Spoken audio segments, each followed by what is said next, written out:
Okay, muli, good evening sa lahat. Salamat sa Panginoon, nasa session number 6 na tayo. So, 4 to go. Makumpleto na ang ating pag-aaral sa The Reformation Church. So, for tonight, about sa diaconate ministry, our office, ang ituturo ni Brother Ezekiel. Hingiin natin ang tulong ng Panginoon. Tayo manalangin. O Panginoon, salamat dahil ikaw ang nagtatatag ng inyong iglesia. Salamat dahil gumagamit din kayo ng mga tao upang maituro ang biblikal na pangunawa at turo patungkol sa offices ng inyong iglesia. Salamat Panginoon dahil we do not have to worry about a board of members and all that na inimbento ng mundo para ilagay sa pamahalaan ng iglesia. At nawa magpasakop ang bawat isa, Panginoon, malinaw na maipahayag ni Brother Ezekiel, maituro ang unang part ng 2 offices na inyong itinalaga na maunguna, particularly sa practical needs ng inyong iglesia. O Lord, pangunahan niyo po kami at nawa ay ikaw lamang ang maluwalhati sa aming kalagitnaan. Ito po ang aming dalangin sa ngalan ni Jesus. Amen. Okay, so Brother Ezekiel.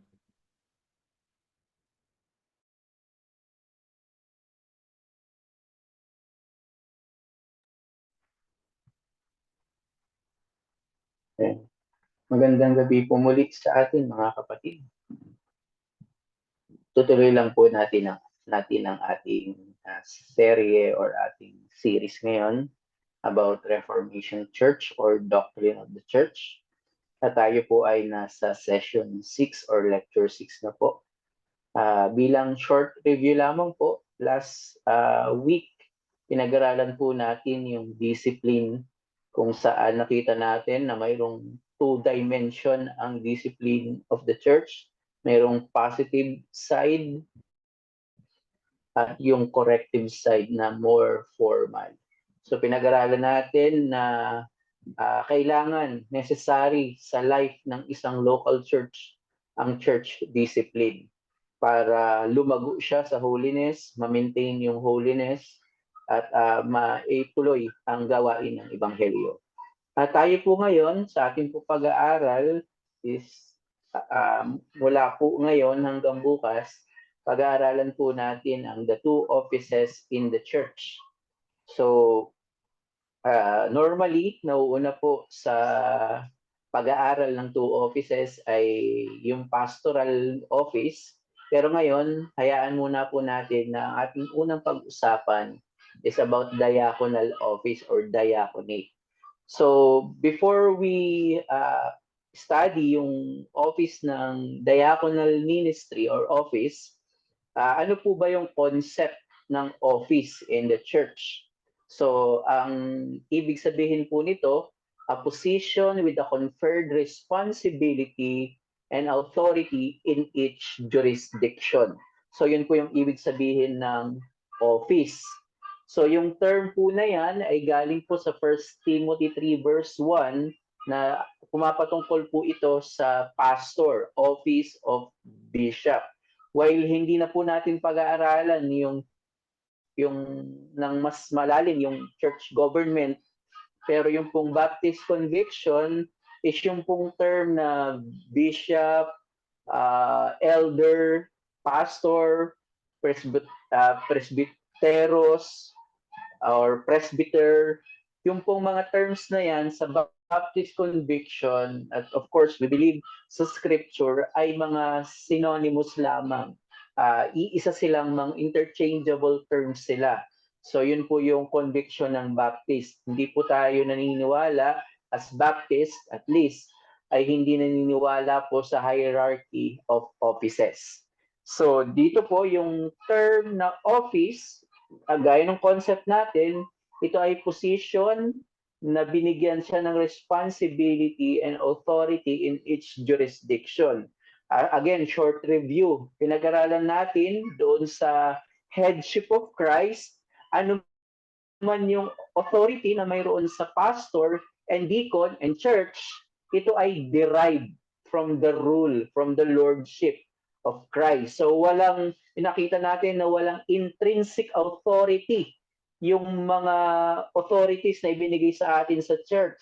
Ito man ay church, whole church, ito man ay pastor, ito man ay deacon. So review lamang po para makita natin yung concept na wala silang intrinsic authority. Magiging valid lamang yung kanilang authority or power, responsibility, kung ang ginagawa nila ay based sa scripture. So yung pong term na office ay ginamit po sa 1 Timothy 3:1 at dinefine po ni John Owen. Sabi ni John Owen, an ecclesiastical office is a special power given by God, by Christ, unto any person or persons for the performance of special duties belonging unto edification of the church in a special manner. So again, gaya ng point natin, yung authority ng dalawang offices na ito, pastor and deacon, yun po yung view ng Baptist, dalawa lamang yung office, ay derived, given by Christ. So si Christ yung nagbigay, hindi natural, hindi intrinsic sa pastor and deacon. So in the Bible, dalawa lamang po ang offices. Note that apostles and prophets were the foundational offices in the church. So dahil yung apostles and prophets according to Ephesians 2:20, hindi na po natin babasahin, yun daw pong church ay founded. Ang foundation niyan ay mga apostles and prophets. Now, kung foundational yung apostles and prophets, sis na po sila. Hindi tapos na po yung kanilang opisina. Wala na pong modern apostles and prophets dahil logically speaking, kapag sinabing foundation, ay nasa ground siya. Kapag tayo po ay nagtayo ng bahay, kapag sinabing foundation, stupidity kapag gusto ulit nating magtayo ng pundasyon ay may nakatayo ng pundasyon. So yan yung sinasabi ni Apostle Paul na yung church daw is founded through the apostles and prophets. So hindi na po nagpapatuloy yung office ng apostles and prophets dahil kung ang isa pong reason is complete na yung revelation or yung scripture. So tayo pa rin, gaya ng nabanggit ko sa headship ni Christ, tayo ay apostolic church pa rin, hindi dahil ginaganap natin yung mga supernatural gifts such as speaking in tongues, prophecies, and visions, healing. So hindi po tayo apostolic church dahil ginagawa natin itong tinatawag na mga revelational gifts. Tayo po ay apostolic church dahil humahawak tayo sa mga turo, sa mga salita ng Diyos sa pamamagitan ng mga apostle. So, yun po yung tamang paggamit ng apostolic church. Hindi dahil naniniwala doon sa mga supernatural gifts, kundi tayo ay naniniwala doon sa iliwanan ng mga salita ng mga apostle. Sabi ni Pablo sa 2 Thessalonians 2, na sabi niya doon, manatili sila sa dalawang modes of special revelation. Sabi ni Apostle Paul, manatili sila sa mga itinuturo namin, yung salita namin verbally, yung pangangaral nila, at doon sa kanilang mga isinulat. Manatili daw yung mga taga-Thessalonica or mga Christian sa salita ng mga apostol, pangangaral ng mga apostol, o sa kanilang isinulat. So dahil wala na pong apostol, wala na pong audible voice from apostles na pwedeng marinig tayo. Wala na, tapos na, patay na sila. So ang naiwan lamang is yung kanilang mga salita. So ito pong office ng apostles and prophets ay nagsis na, natapos na. So there are now only two perpetual offices in the church. Sorry po, typo error. So naniniwala tayo sa Baptist conviction na mayroong dalawang natira lamang na office. ang pastors and deacons. Ang sabi po sa 1689 London Baptist Confession of Faith, 26 paragraph 8, sabi po dito, basahin ko po. A particular church gathered and completely organized according to the mind of Christ consists of officers and members. And the officers appointed by Christ to be chosen and set apart by the church, so called and gathered for the peculiar administration of ordinances and execution of power of duty which he entrusts them with, or calls them to be continued to the end of the world, are bishops or elders and deacons. So ito po yung Reformed Baptist conviction na mayroon lamang dalawang office, at yung bishops ay synonymous, interchangeable sa elders or sa presbyter. So mga iisang office lang yon na may magkakaibang term. So isang office lang yon. And deacon. So dalawa lamang po yung office. So bishops and elders are regarded by the confession as interchangeable. So yan po yung mga text. So yung tandaan po natin, i-establish lang po natin for this first part na dalawa lamang po yung office. Hindi po tayo naniniwala sa hierarchy of office na mayroong senior pastor, may associate pastor, may youth pastor. So dinideny po yan ng Baptist conviction or ng scripture. So isa lamang po yung office ng pastor, and at the same time, isa din yung deacons. So dalawa lamang po ang office inside the church. Walang board members, gaya ng prayer kanina, wala pong ganun. Walang mga assistant pastor, associate pastor, wala pong ganun. So dalawa lamang po ang paniniwala natin. Una po ay ang pastor, and pangalawa yung deacon o diaconate. So ngayon po, for this evening, ang una po nating pag-aaralan is yung ano muna po natin yung ordination into office. So basahin po natin ang Acts 6:5.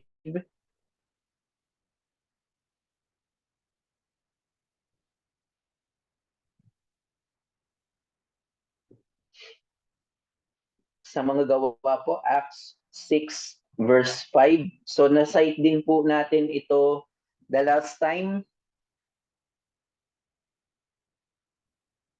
Sabi po dito, dahil may pangailangan na kailangan may mag-serve ng table, or in other words, yung mga physical needs ng isang church. Of course, tandaan po natin na hindi pa ganun ka-clear yung turo dito patungkol sa mga deacons, pero nandito na yung panimula na mayroon ng opisina, magkakaroon ng office ang deacon.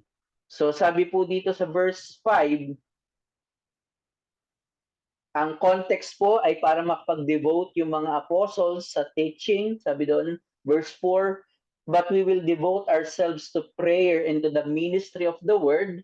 Verse 5, Acts 6 po, and what they said pleased the whole gathering, and they chose Stephen, a man full of faith and the Holy Spirit, and of the Holy Spirit, and Philip, and Prochorus, and Nicanor, and Timon, and Parmenas, and Nicolaus, a proselyte of Antioch. So sabi doon, this they set before the apostles, and they prayed and laid their hands on them. So makikita niyo po dito yung meron ng sense ng ordination, at least sa narrative na ito, mayroon ng makikita tayo na order. Sabi doon sa history ni Luke, ang sabi doon na please daw yung whole gathering.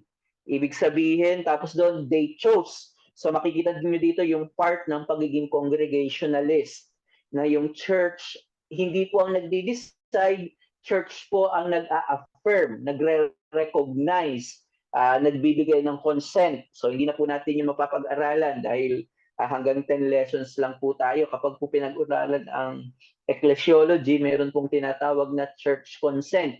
So meron na ditong mga parang panimula ng ganong system na mayroong consent yung church. Linaw po doon, the whole gathering, na please daw yung whole church, and they chose yung mga unang mga apostles. So malinaw po yung principle na yon. Sabi ng 1689 London Baptist Confession of Faith, point 9 naman, paragraph 9, sa 26, the way appointed by Christ for the calling of any person fitted and gifted by the Holy Spirit unto the office of bishop or elder in a church is that he be chosen thereunto by the common suffrage of the church itself and solemnly set apart by fasting and prayer with imposition of hands of the eldership of the church, if there by any before constituted therein, and of a deacon, that he be chosen by the like suffrage and set apart by prayer and the like imposition of hands. So ito po yung ginawang proseso ng mga apostles.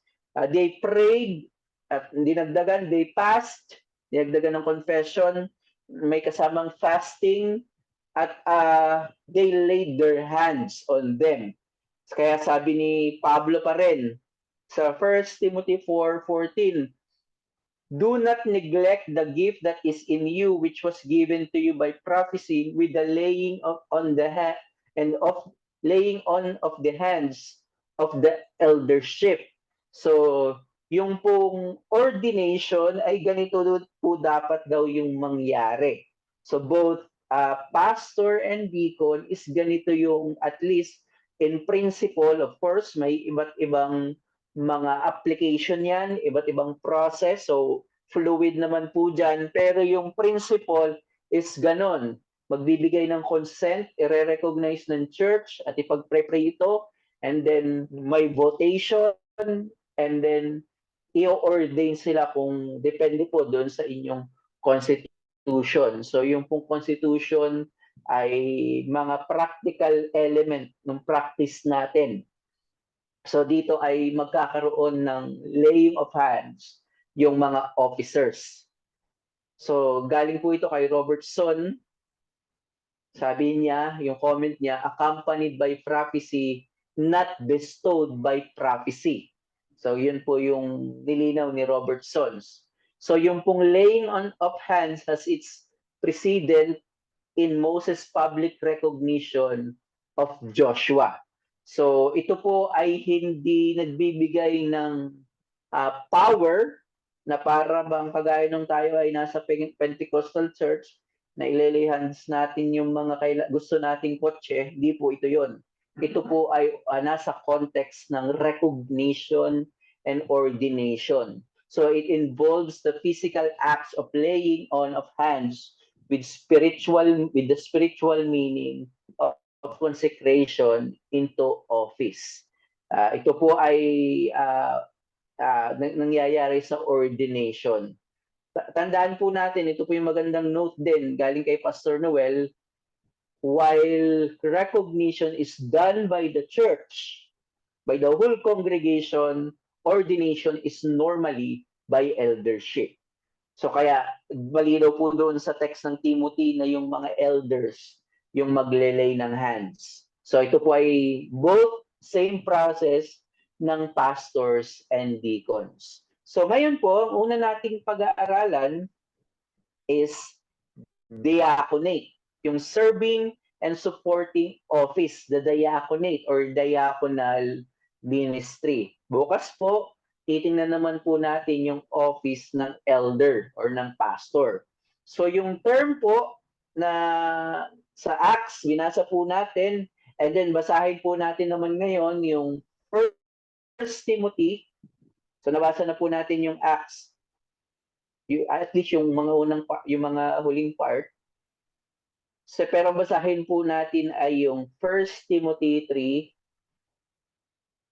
7 to 13. Sabi po dito, 1 Timothy 3, 7 to 13. Moreover, 8 pala, 8, deacons likewise must be dignified, not double-tongued, not addicted to much wine, not greedy for dishonest gain. They must hold the mystery of the faith with a clear conscience, and let them also be tested first. Then let them serve as deacons if they prove themselves blameless. Their wives likewise must be dignified, not slanderers, but sober-minded, faithful in all things. Let deacons each be the husband of one wife, managing their children and their own households well. For those who serve well as deacons gain a good standing for themselves, and also great confidence in the faith that is in Christ Jesus. So yung pong serve table, yung Greek word po dyan ay diakoneo. Ang word po ng office is diakonos. Ibig sabihin yung term na ito ay servant, serving table. So ang root word po ay serve, to serve. Kaya nga po mamaya makikita natin may isang the great deacon. Titingnan natin yun maya-maya. So yung usage po ng diakonos is to wait at table, to attend to household needs, or to serve in general. Hindi po ito in a negative sense, pero parang yung word na deacons ay waiter. Hindi po yun negative, pero yun po, yung kung i-modernize natin, to wait at table. Parang sila ay waiter sa isang restaurant. So the qualifications of pastors and deacons are nearly identical. So tandaan po natin na nearly identical ang pastors and deacons, and I believe ito ay qualification sa lahat ng mga Christian. So hindi dapat po yung mga pastors and deacons lang yung may ganitong quality, mga virtues. Ito po ay command sa lahat ng Christian, pero ang sinasabi dito ni Apostle Paul, dapat yung mga nasa office ay nagshashine. Sila yung nagiging model sa church ng mga virtues na ito. So identical po, kapag pinag-usapan yung qualifications, dapat mature yung pastors and deacons sa mga virtues na nabanggit, are nearly identical, pero yung main distinction is on the gift of teaching. So at least, ayun po yung malaking pagkakaiba. Mamaya, pwede kayong magtanong po about dun sa deacons' wives. Pwede po natin yung pag-usapan maya-maya. Pero yung main distinction ng dalawang office, pag pinag-usapan yung qualification, ay yung gift of teaching. So while may mga deacons na may gift of teaching, pero sa office nila, hindi necessary yung gift of teaching. So ano po ba ang ginagawa ng mga deacon? Letter A, the need to administer the temporal affairs of the church. So yun yung context ng Act 6, walang mag-aayos ng table, walang mag-aasikaso doon sa mga members in need. Ang sabi doon, hindi na kailangan na yung mga apostle dahil kailangan silang maglaan ng time sa pangangaral ng salita ng Diyos at sa panalangin. Kaya kinailangan yung office ng deacon to aid the temporal affairs of the church. So note that the church has temporal affairs that can complement or hinder its more spiritual concern. So kagaya nga doon sa nangyari sa Act 6, kailangan i-prioritize ng mga apostles yung prayer and word, mauubos yung oras nila kung aasikasuhin pa rin nila yung mga physical needs ng church. Kaya kinailangan na magtalaga ng mga servants or ng mga deacons. So ang point natin, the deacons must look after the temporary concern of the church as a prerequisite to maintaining the priority of the ministry. So ito po dapat yung ginagawa ng mga deacon. So letter B, the need to unburden the ministry of the word. So yun po yung point natin sa Act 6. Ang point 1 po dito, benevolence is a valid mandate of the church. So mayroon pong benevolent ministry ang church, mandato po yan sa atin. Mamaya i-extend ko yung application yan, pero for now, ito po ay one of the mandates of the church, yung benevolence. And point 2, benevolence is subordinate to the ministry of the word. So, while equally important yung word of God and benevolence, pero kapag pinag-usapan yung priority, subordinate po, of course, yung benevolence sa ministry of the word. So deacons are responsible to ensure that the pastor is unencumbered in his ministerial duties, and by extension, deacons must be sensitive to the practical equipment of the pastor for his ministry.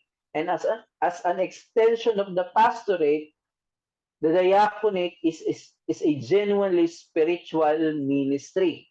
So mamaya po natin pabibigyan ng emphasis yung pagiging spiritual ng diaconal ministry. Sabi ng Baker's exegetical commentary, yun daw pong sinabi sa Timothy, the words full of the Spirit and wisdom evidently refer to guidance of the Holy Spirit and skill in administration and business, which singly and together are so necessary in Christian service.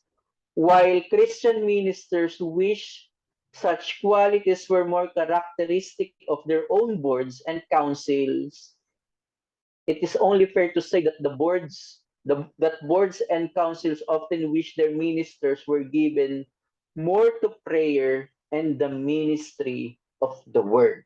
So yun daw pong word na full of spirit and wisdom, yun ay pumapatungkol sa guidance, sa gift ng Holy Spirit para makapag-serve yung mga deacon. So pupunta po tayo sa mga qualifications ng deacon, gaya nung po nung binasa natin sa Act 6, men of good reputation, full of the Holy Spirit and of wisdom.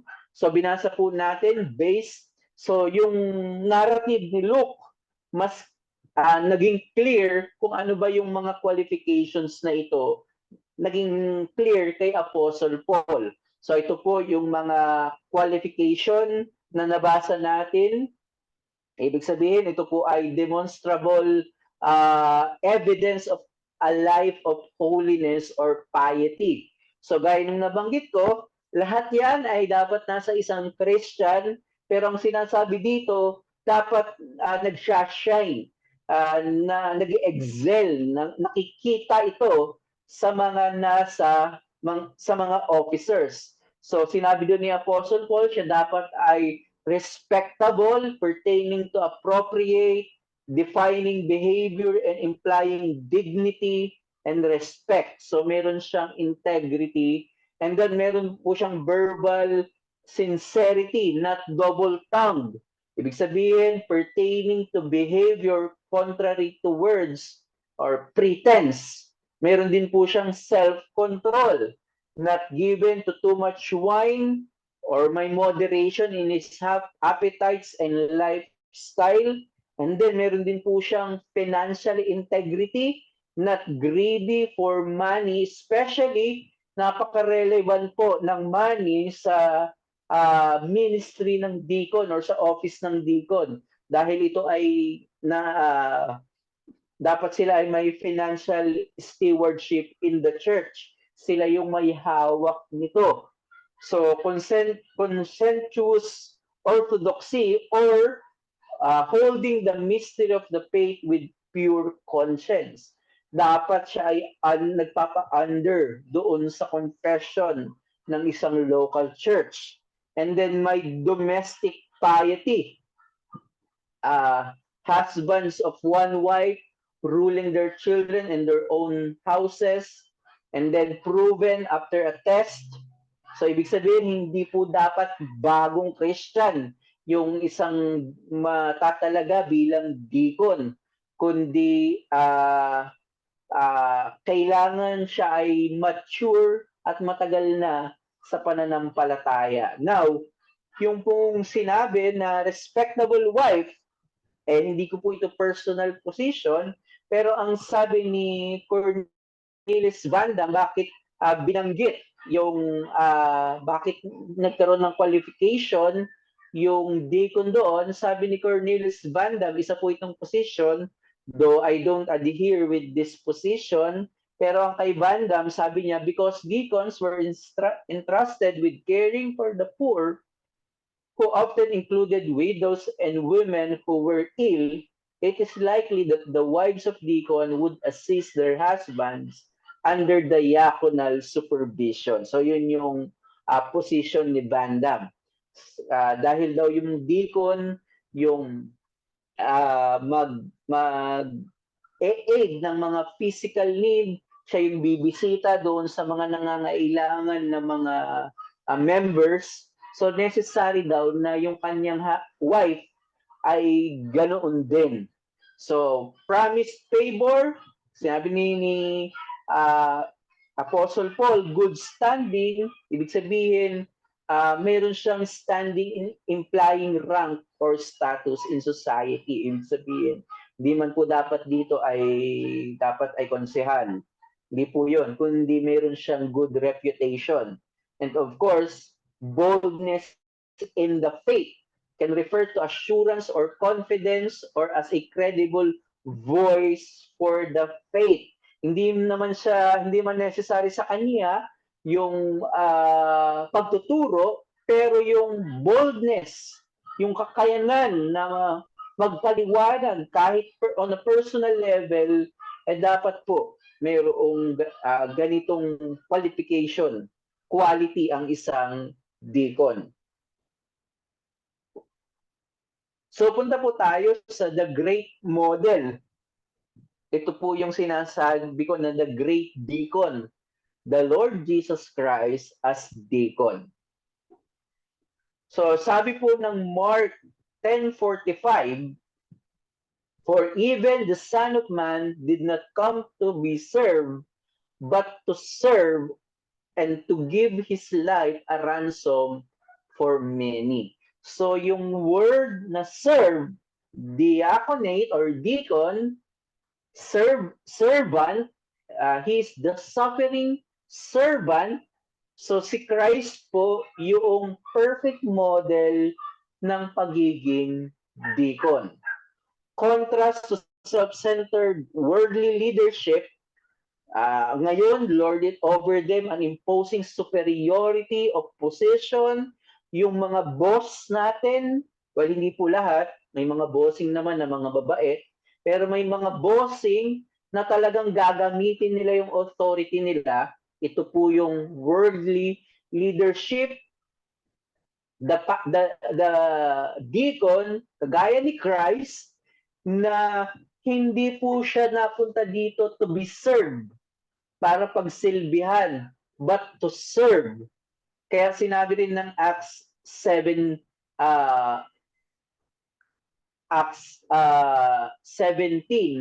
sabi ni Apostle Paul nung nakipag-debate siya sa Athenians, sa mga philosophers in Athens, sabi niya, not served by human hands. So, hindi kailangang pagsilbihan ang Diyos. At ito ay nangyari kay Kristo. Hindi siya pumunta dito to be served, but to serve primarily. Doon sa Acts 17, pinapakita doon na hindi kailangan ng Diyos ang tao. Pero dito, pinapakita naman yung humility ng Panginoong Hesukristo. Hindi siya napunta dito para paglingkuran, kundi para maglingkod. So ganito rin po dapat ang deacon. Orient service to sacrifice. Sabi din ni Christ, whoever desires to become great among you shall be your servant. So, based as a Christian service on Christ's ransom sacrifice, first as motive, yung gospel, yung sabi doon, to give his life a ransom for many. So yun po yung motivation ng isang deacon, yung gospel, pero ito rin po ay pattern of service. So si Christ po yung great deacon. Siya po yung perfect deacon. At hindi lang po niyan, while may principle po, mamaya ipapakita po natin, pero yung great service ni Christ ay ibinigay niya yung buhay niya as sacrifice for us. So, yung pagiging servant, si Christ yun. At ito dapat yung motivation ng mga deacon at yung pattern of service. So, ang main principle po natin for tonight studies, for this study, as an extension of the ministry of Jesus Christ while he was here on earth, the diaconal office is a spiritual office aimed at aiding the physical needs of the church, especially those who are in need. Pansinin niyo po yung ginamit kong word.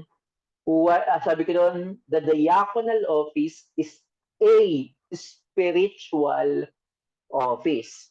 So while ang focus, ang priority ng deacon ay yung mga physical needs ng church, pero ito po ay spiritual office dahil yung pong pastors and deacons ay extension ng dalawang kamay ni Kristo nung siya ay nandito pa sa lupa. So kaya po mayroong dalawang offices sa church dahil ito ay dalawang kamay, dalawang servants ng Panginoong Hesukristo. So i-relate po natin diaconal office and the ministry of the word. So in Acts 6, binasa natin kanina, the apostles should focus themselves on prayer and word. And the aid for this is the diaconal office. So mayroon pong complementary, nagko-complement yung dalawang office para makapag-focus yung mga apostles sa prayer and word. Para magawa yon, nandito yung help niya, yung aid nito is the diaconal office. This shows us the two major ministries of the church. So dalawa po yung major ministry of the church. Ito po yung Word of God, kasama po dyan yung evangelism, preaching of the Word every Sunday, Bible studies.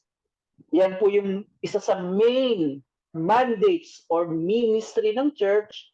Pero ang ikalawa dyan ay benevolent ministry or yung benevolence.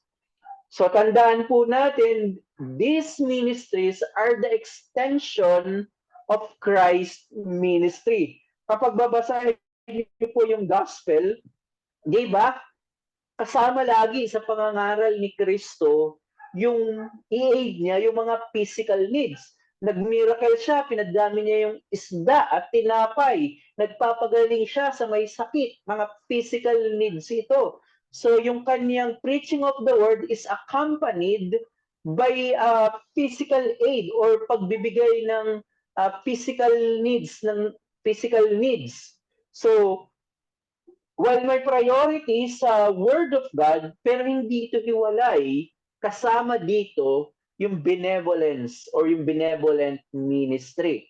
So point, pastors and deacons are the two hands of Christ for the well-being of His church.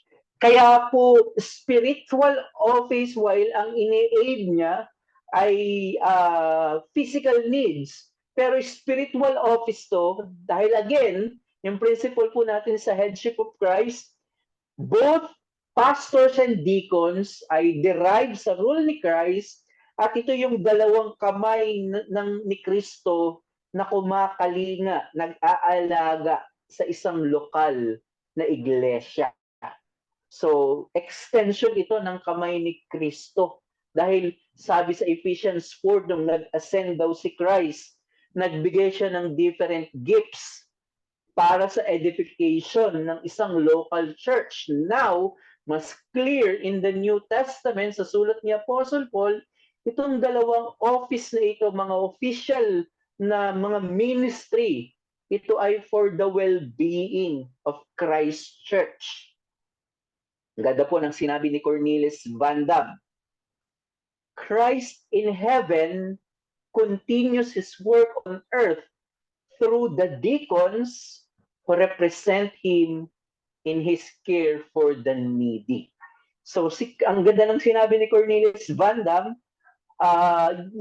yung daw nagmi-minister si Christ ngayon sa heaven through the deacons. Dahil nga si Christ ay may special care sa mga needy, nangyayari pa yon through the deacons. So, yan po dapat yung maging principle natin kapag pinag-usapan natin ang diaconal ministry. So, some issues lamang po para po ma-tackle natin to. What about the issue of diaconess or deaconess? Ito po yung mga babaeng deacons daw. So, gaya ni Phoebe, tinawag siya as deacon sa Romans 16 verse 1. So, the issue revolves on whether the diaconal office exercises authority in the church.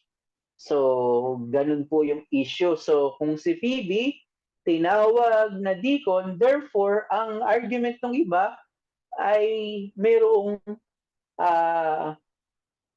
deaconess, mga babaeng deacon. So, the origin of the diaconate assumed the exercise of that authority.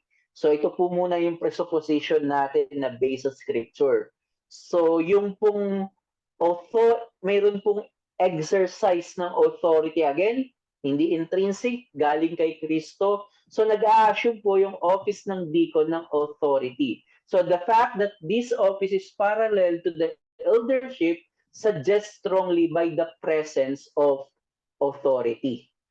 So, kung mayroong authority ito at sinabi ni Paul din na bawal mag-exercise ng authority ang mga babae, especially in the context of a local church, in a gathering, therefore, bakit tinawag si Phoebe as deacon? Kailangan po nating tandaan na pag distinguish po natin yung deacon in functions and deacon in office. So, lahat po tayo ay mga deacons dahil tayo ay mga servants. So, kahit babae ay pwede rin pong maging deacon in function. In fact, I can argue na mas maraming ginagawa sa physical needs ng church ang mga babae. So, we can argue that. So, in function, nagpa-function sila as deacon, but not in office. So, ito po yung position ko.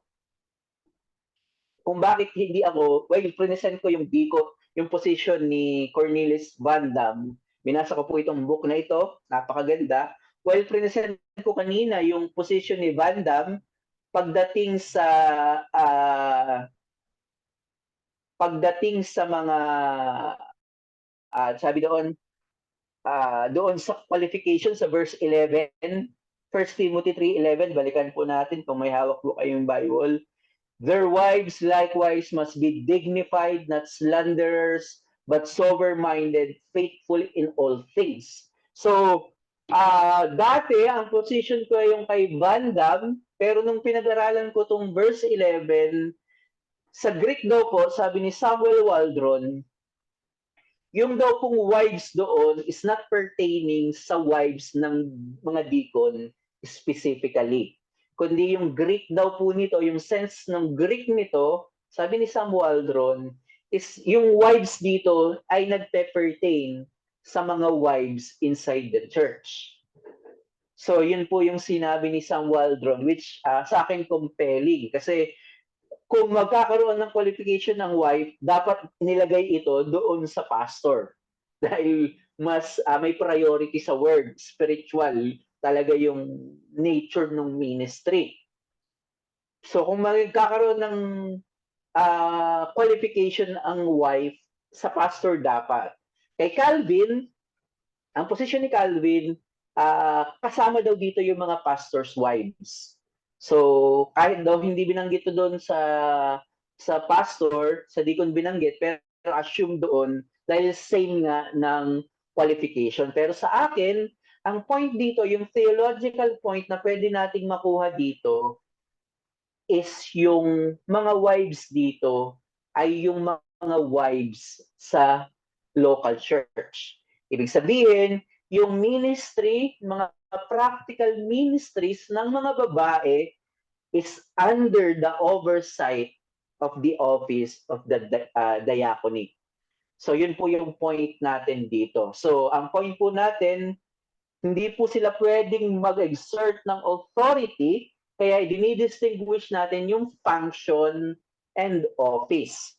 So there may be women in the church who exercise diaconal gifts and function, but the office is only for qualified men.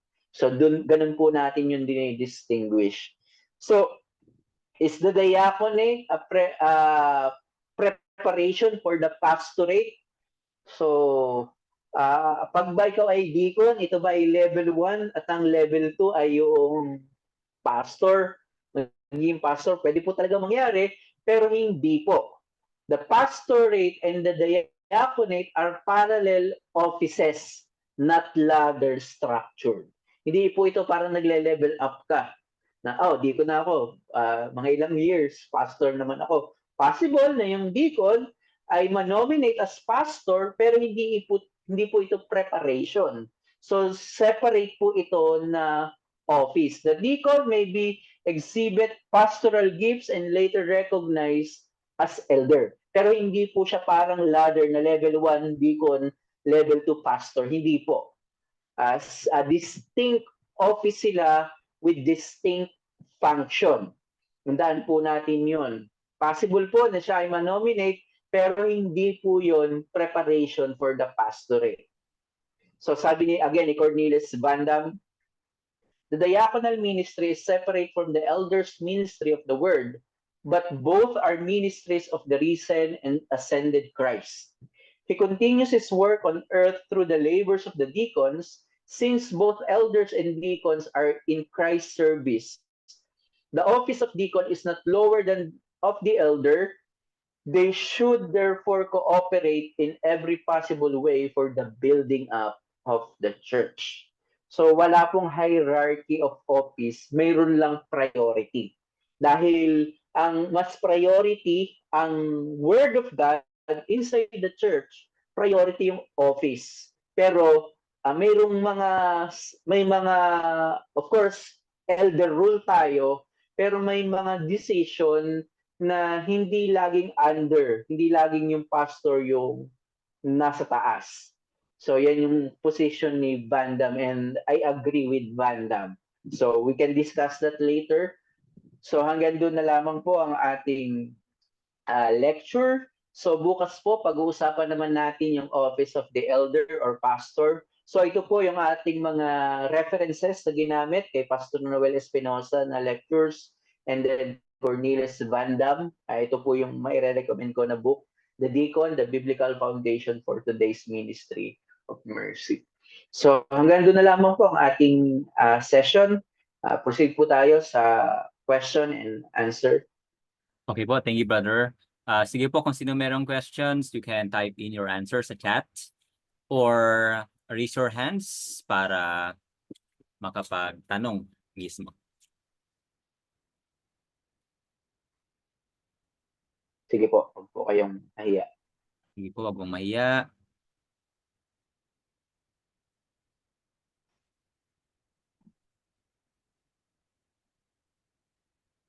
Ayun, meron si Raymond. Raymond, sige, go. Raymond.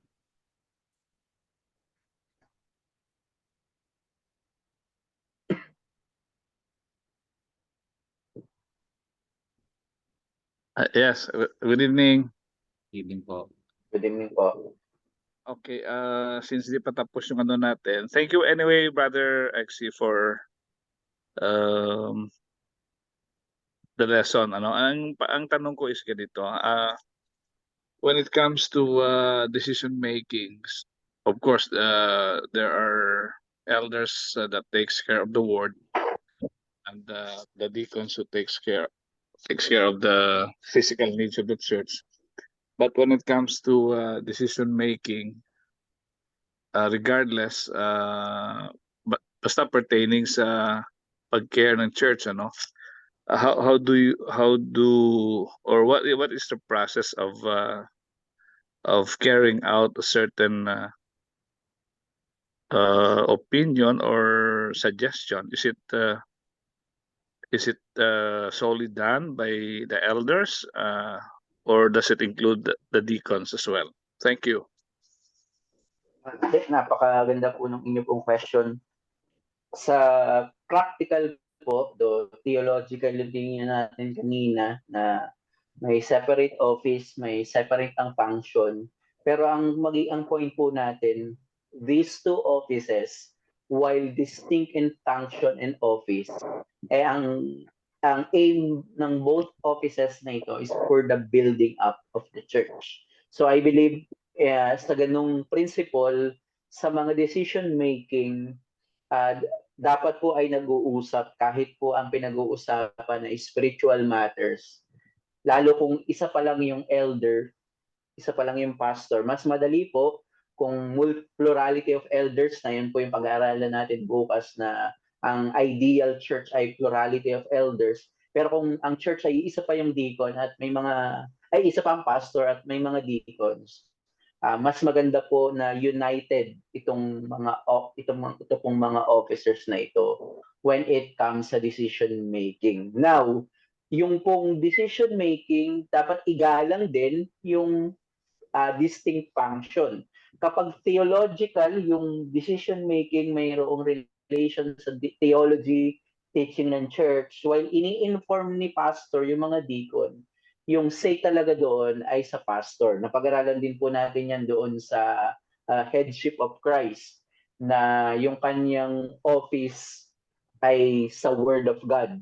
So, pero kapag ang pinag-usapan naman ay physical need like financial, so dyan po mangyayari yung sinasabi ko kanina na nasa ng deacon. Kailangan mayroong pagpapakumbaba rin yung pastor na makinig doon sa wisdom ng mga deacon, dahil una, na-recognize ito ng church. Binigyan sila ng consent ng church na mag-rule din sa side ng practical needs. So kailangan igalang din yun ng pastor. While naniniwala po tayo sa elder rule, pero sa isang specific na issue na ito, for example, money, yun po dapat may wisdom na dapat hindi masyadong nakikialam yung pastor, dahil may tendency na makontrol niya yung money kapag pinag-usapan po yung money. So, in that regard, mayroon po dapat decision, dapat i-recognize yun ng pastor, na magpaka-humble siya doon, na i-recognize niya kung ano yung wisdom ng mga deacon. So, yung pong mga specific noon, mag-depend po yun sa constitution ng church. Ang sinasabi ko po dito, for example, when it comes sa money, so marami pong mga issue, pero ang isa pong big issue natin sa church ay yung pera, yung kaperahan ng church. So, pwede pong sa constitution, halimbawa po ay ang pag 10K, decision na to ng mga deacon. Call na ito ng mga deacon. So pwede po, depende po 'yon. Ay ilalagay yun sa constitution na paglalabas ng 10K, 10,000 pesos, halimbawa may need na suportahan na isang nasa hospital, kapag kailangan ay less than 10K, eh call na yun ng church, ay call na ng deacon. Hindi niya kailangan mag-consult sa pastor, hindi niya kailangan mag-consult sa, of course, i-inform niya, pero hindi niya aantayin yung meeting na magbibigay ba tayo. Call na yun ng deacon. Of course, may transparency, pero pwede rin sa constitution na kapag 10K up na, eh pagmimitingan na yun ng whole church.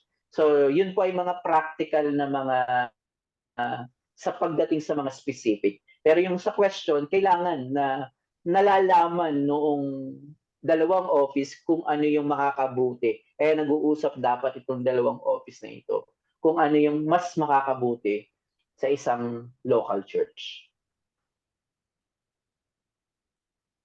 Okay. So meron pa nag-raise ng hand, si Eric Ramos. Go ahead po. Salamat po, Brother Jeff, and salamat din po, Brother Ezekiel, sa pag-share. May tanong lang po para maklear lang po ba, kasi medyo nag-isip ako ng konti.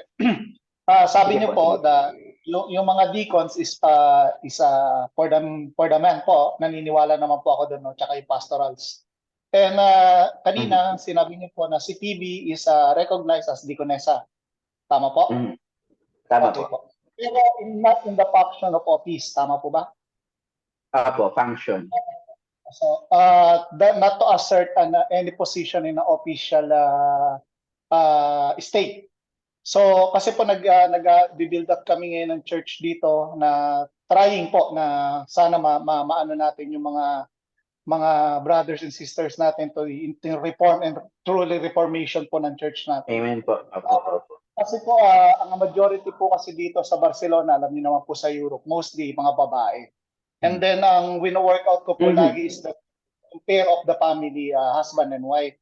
Ganon din po ako na nagtuturo din po sa amin na elder from Norway naman po sila, mga reform din po. Kaya lang po kasi dito sa situation ko ngayon, hindi pa po kami nag-aano, pero inaano namin yung part na kasi po mas marami talaga yung babae na talagang willingness sila mag-ano. Ang ano ko po sa kanila is that well, hindi lang po ako majority po ng pag-uusap ng mga lalaki. Hindi po namin sila isinasantabi in work. But yung po na nag-agree naman din sila na to step up on the pulpit to speak up about that. And we gave them the small group of the youngers and those elders na hindi pa nakakilala. Can we just give them some halimbawa, meron po yung katulad ng shinare kanina, may mga usapin patungkol sa pera, meron na po kasi kami mga ganyang funding to start up yung to reach out those people outside the church na binubuo namin. Yung part po ng pag-expend ng pera, meron po talaga kasi isang matanda doon na galing na rin po siya sa churches, alam niya na yung out and in ng expenditures. Nagkakaroon na lang po kami ng meetings in regards kung talagang malaki na expenses. Pero most of the time po kasi, ang nangyayari dun sa pera, pagdating sa usapin ng pera, minsan bigla na lang kami nagugulat na may nabayaran na ganito. Pero na-inform kami after na nung expenditures. Pero hindi naman kami nagkakaroon ng disagreement. Ang ano lang po sana namin, dahil sa matanda siya, nahihirapan kami minsan na nalapitan siya para ba sabihan na sana sabihan mo muna kami. Pero okay lang po ba yun na pinababayaan namin siya sa mga ganung bagay in state of Okay. Thank you po dun sa shinare niyo dyan sa Barcelona, Brother Eric. So, sasama po natin yan sa panalangin. Isa pong nakaka-encourage na news na mayroon kayong aim to reform yung group nyo at sa kalooban ng Panginoon ay talagang ma-establish yung reformation dyan. Kaya salamat po doon sa na-share nyo. Doon naman po sa dissemination or paggastos ng pera, hindi ko po sinasabi na bawal mag-handle yung mga babae ng pera. In fact, yung mga treasurers, hindi po yun office, yan may mga treasurers talaga tayo. Talaga ang magagaling sa ganyan ay mga babae. So dapat i-recognize po natin yung gifts ng mga babae. Gamitin natin, i-maximize natin yung gift as long na hindi sila nag-exert ng authority in the church. So yun po dapat yung nuance natin doon. Pagtuturo ng Bible study, hindi rin po yan masama. Kung sila ay gifted, lalo po sa case nyo, yan po ay mga special case na talagang walang lalaki na nag-stand up. Kasi mayroon din ako nakausap na ganyan, nasa isang isla sila, puro babae yung mga nag-handle talaga. Yun po ay mga special cases. So, ang point po natin dito, kung may lalaki pa rin dapat po yung nag-over head doon sa, or nag-oversight, even doon sa ministry ng money, yung pag-handling ng money. While yung humahawak ay yung babae, pero dapat ay transparent siya kung sino man yung tumatayo na pastor, kung may pastor na or kung may deacon na. So, nagigets ko po yung dilemma nyo. Nangyari din po sa aking previous church na may mas magagaling na mga accountant sa church, mas bata, and tumatagal yung pag-asikaso sa pera dahil manual kasi matanda na yung nag-aawa. So I think may wisdom po na dahan-dahan po yung kung mapapaltan siya is dahan-dahan na ipa-recognize sa kanya na hindi dahil gusto lang natin yung ginagawa natin, kundi ito ay for the edification of the church. Now, may right po kayo na sabihin na bago siya gumastos, hindi naman po natin pinagbibintangan na nagnanakaw siya, of course, pero maganda po dahil po yung money na yon ay sa whole church. Maganda po at least ma-inform yung mga officers. Kaya nga po, nabanggit ko dito kanina yung kahalagahan ng Constitution dahil yun po yung nag-iingat sa mga specific ng yung mga practical ng isang local church. Kaya may dapat mahalaga po yung Constitution na pag ganitong money, dapat alam na yun ng whole church. Pag ganitong money, kahit deacon lang, call lang ng deacon, while ini-inform pa rin na ito yung nagasto. So, dapat po ay makausap nyo in a nice way, of course, na dapat po ay transparent pagdating sa ganun. So, welcome po. Ayun. Okay.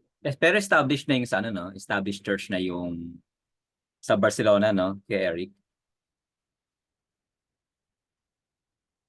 Nag-i-start pa lang po at inaano po namin yung tinatawag natin na ano po to yung testimony tsaka po yung church ano natin na Okay. yung mga confession po, yung sa creed, sa doctrinal po. Yung doctrinal, malaman na po tayo dyan. Praise God naman po at nagkakaisa kami in a view of doctrinal and leading the church. Salamat po. Okay po. Salamat po sa Panginoon. Sige po, kuha tayo ng question sa chat. Wait, parang nasagot na ito kanina. Any comment on a church that doesn't have deacons, even marami naman men sa members? Marami po maraming dahilan bakit walang deacon. So, napakalawak po nung question. Pero kung i-assume natin na reformed yung church, baka po may issue sa pastor kung walang maitalaga na deacon. So, medyo malawak yung question. Pero kung ang question, anong masasabi ko dun sa church na walang deacon, hindi po yan yung ideal church. Ang ideal church po ay plurality of elders and plurality of deacons. So, yun po yung ideal church. So, while we believe na may reality na konti lang yung men na nag-stand up, pero walang masama rin na abutin natin yung ideal church. At ang ideal church po ay plurality of elders and deacons. Okay. Thank you. And then, ito na tanong na, possible to have a women deacon in a church. So, hindi po, diaconate, ang tawag sa amin yan, diaconate delegate. So, hindi particular office ng deacon. Yun, ganda yung point. Diaconate delegate. Necessary po ba na may asawa po ang deacon? Hindi naman. While mas mainam yun, better yun na may wife, pero hindi naman siya. Kasi nga, yung point nga natin kanina, do sinabi rin na husband of a one wife, hindi naman po yung sinasabi na pag wala ng asawa ay bawal ng mag deacon. Ay ang point kasi noon yung politistic tuloy yung polygamy Polygram. na society, polygamous na society na normal yung maraming asawa. So mine-maintain dito ni Apostle Paul yung Christian way na isa lamang yung asawa ng isang lalaki. You. And then, what is the best explanation for why women are unqualified to be pastors? Even some women has the ability or gifted to preach. Okay. Bukas lang. Yan yung sinabi, pag-usapan natin yan bukas. Yes, bukas. Pero yung sa 1 Timothy 2, ang linaw ng argument doon ni Apostle Paul na hindi cultural yung argument niya but natural. Ang sabi doon ni Apostle Paul na unang nilikha si Adan. So yung kanyang argument is not cultural doon sa, kaya sabi kasi ng iba, patriarchal kasi yung society ni Apostle Paul that time. Kaya yun yung point. Hindi. Nag-go beyond doon sa culture, kundi ni-root niya sa creation. In fact, yung 1 Timothy primarily is creational ordinance applied in the context of the church. So nagtuturo siya doon ng creational ordinance. Nang unang nilikha ay lalaki kaysa sa babae. Kaya yung authority talaga inside the church ay lalaki. Kaya nga ang position ko po, you can disagree with me, yung may tatlo pong institution ang creation ang creation, may institution ng Panginoon. Yan po, una po ay yung redemptive institution or yung church. Yan po ay pinapangunahan ng mga lalaki. And then yung family, a smaller unit, pinapangunahan pa rin po yan ng lalaki. At least geographically, mas malaki yung state. Sa position ko po is lalaki rin. May tatlong institutions based doon sa Timothy na lalaki dapat po yung mga nangunguna. Lalong-lalo na po sa church. Pag-aaralan po natin yan bukas pa. Okay. Sige, meron pa tayong time. Okay. Hello po. May age requirements po ba ang elder at deacons? Yung age ay hindi po natin yung masasagot kasi ang maturity naman na pinag-uusapan dito ay yung spiritual maturity. Of course, mayroong wisdom na mas matanda dahil sa experience, pero hindi natin sinasabi na qualification yung edad. Ang pinag-uusapan po dito ay spiritual maturity. So may mga bata naman na spiritually matured na. Actually, si Jonathan Edwards, kung hindi po nagkakamali, parang 18, 16, kung hindi ako nagkakamali, tinawag na siya as pastor. Search ko po mamaya. Masyado kasi matagal na yung pagkakabasa ko. Pero, well, may context naman yun na mabilis yung maturity naman talaga nung time na yun. Pero ang point natin dito, hindi naman natin sinasabi na qualification yung edad. Ang qualification doon is matagal ng Christian. Pwede kasing maaga na convert yung specific man na yon. So, bata pa siya nung tatawagin siyang maging deacon. So, spiritual maturity po yung pinag-uusapan, hindi yung age. While again, may wisdom po kung mas matanda dahil nasa experience, pero hindi po yun qualification. Thank you. And then ito, pagdating po sa plurality of elders and deacons, may certain number of members po ba sa pag-add ng deacon? Wait, baka ang sinasabi niya, let's say, kung 50 na ang members, May dapat... ratio. Yeah. Wala naman pong ratio. As long na mayroong tinatawag, of course, may mga practical element yan like yung support ng pastor, ayun po yung mga isang consideration. Pero kung halimbawa, able naman yung church, bawa 50 members lang yung church, pero able naman sila financially.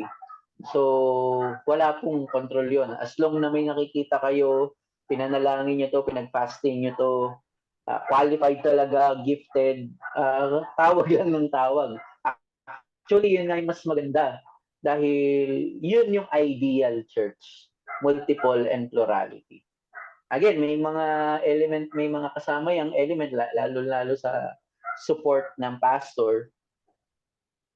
Pero kung as long na may kinokol, why not? So wala naman pong ratio. Oh. Pero yung personal conviction ko ay nakikiisa ako sa sentiment ni Mark Jones na for him, 100 lang yung members ng isang local church. Though hindi na pa natin napipigilan yung work ng Panginoon, but for him, 100 membership ay yun yung kayang pangalagaan talaga ng multiple of elders. At magkakakilala talaga doon yung mga members. Actually, mahirap na nga magkakilala. Oh. So, para kay Mark Jones, 100 yung ideal na number. So, ganun. Nakikisa ko doon sa conviction na yun. Hindi ko pinipigil yung work ng Panginoon. Pero yun yung kayang pangalagaan, kayang ma-oversight, maalagaan talaga. Lalo kung multiple ng elders. So, hindi yun 100 per 1, no? May follow-up ako. Hindi. Brother Zek, Ayun, may question. Jordan. Sige. may follow-up ako doon sa sinabi mo na 100. Just in case lang na, for example, growing na talaga at lagpas na sa 100, let's say na yun yung parang naging convinced din ng isang pastor sa isang local church. Ano ang posibleng hakbang na gagawin nila? Like for example, mag-church plant sa ibang lugar na merong elder galing din sa local church, doon siya magpapastor para parang anong tawag dito,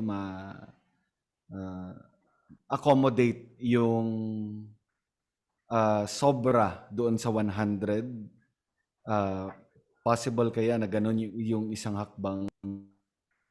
Again, hindi ko po sinasabi, nagbibigay ako ng standard na dapat 100 lang. Sana malinaw yun. Pero kung conviction ko, kung gusto talagang maalagaan ang isang church ng mga plurality of elders, ayun po siguro yung ideal na number 100. Yun yung realistic na kayang maalagaan kapag plural na yung pastors. Now, halimbawa lang po, na-convince yung church na 100 nga. Halimbawa lang for the sake lang ng discussion. Ang aking pong suggestion dyan is i-consider yung locality ng membership.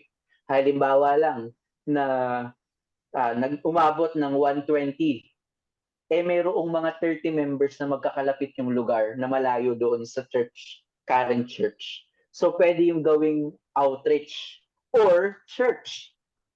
Magkaroon na kagad ng kung mayroong pastor din doon at taga doon din. So may iba't ibang mga reason. So pwedeng maging outreach or pwedeng maging pastor. Hindi naman ito bad division, good division to. Nagmumultiply kasi yung church. So yun yung good division, multiplication kasi siya. So yun po. Ang iningatan kasi dati dito sa principle ni Mark Jones na 100, yung magkakilala yung mga pastors and members at yung mga members ay magkakilala. I believe, ang hirap nun kapag nag-200 na, ang hirap nung i-oversight. 5,000 50 daw. people. 50 people nga, ang hirap nang i-handle. Kumbaga, kaya mahalaga, yung ideal talaga is plurality of deacons,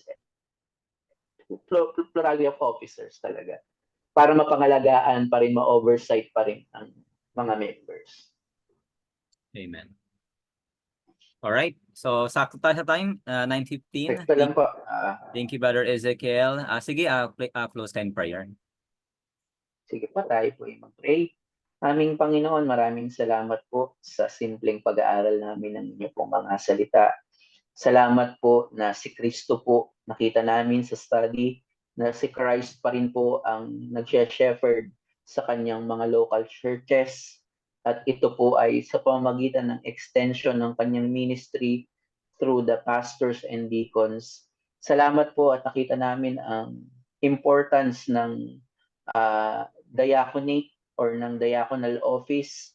Pinapanalangin po namin na ma-achieve mo namin yung ideal church na mayroong multiple elders and deacons at patuloy na may apply po nawa namin itong mga principle na ito sa amin pong local church. Salamat po sa Panginoong Jesucristo na araw-araw nangangalaga sa aming kaluluwa sa pamagitan po ng mga offices na ito. Kayo lamang po ang mag-glorify anuman po ang aming accomplishment ngayong gabi at ito po ang aming panalangin sa pangalan ni Jesus. Amen. Amen. So thank you po. See you tomorrow, 8 p.m. Salamat po mga kapatid. See you po. Pag-aaralan po natin yung Office of Pastor. Alright. God bless po. Bye-bye.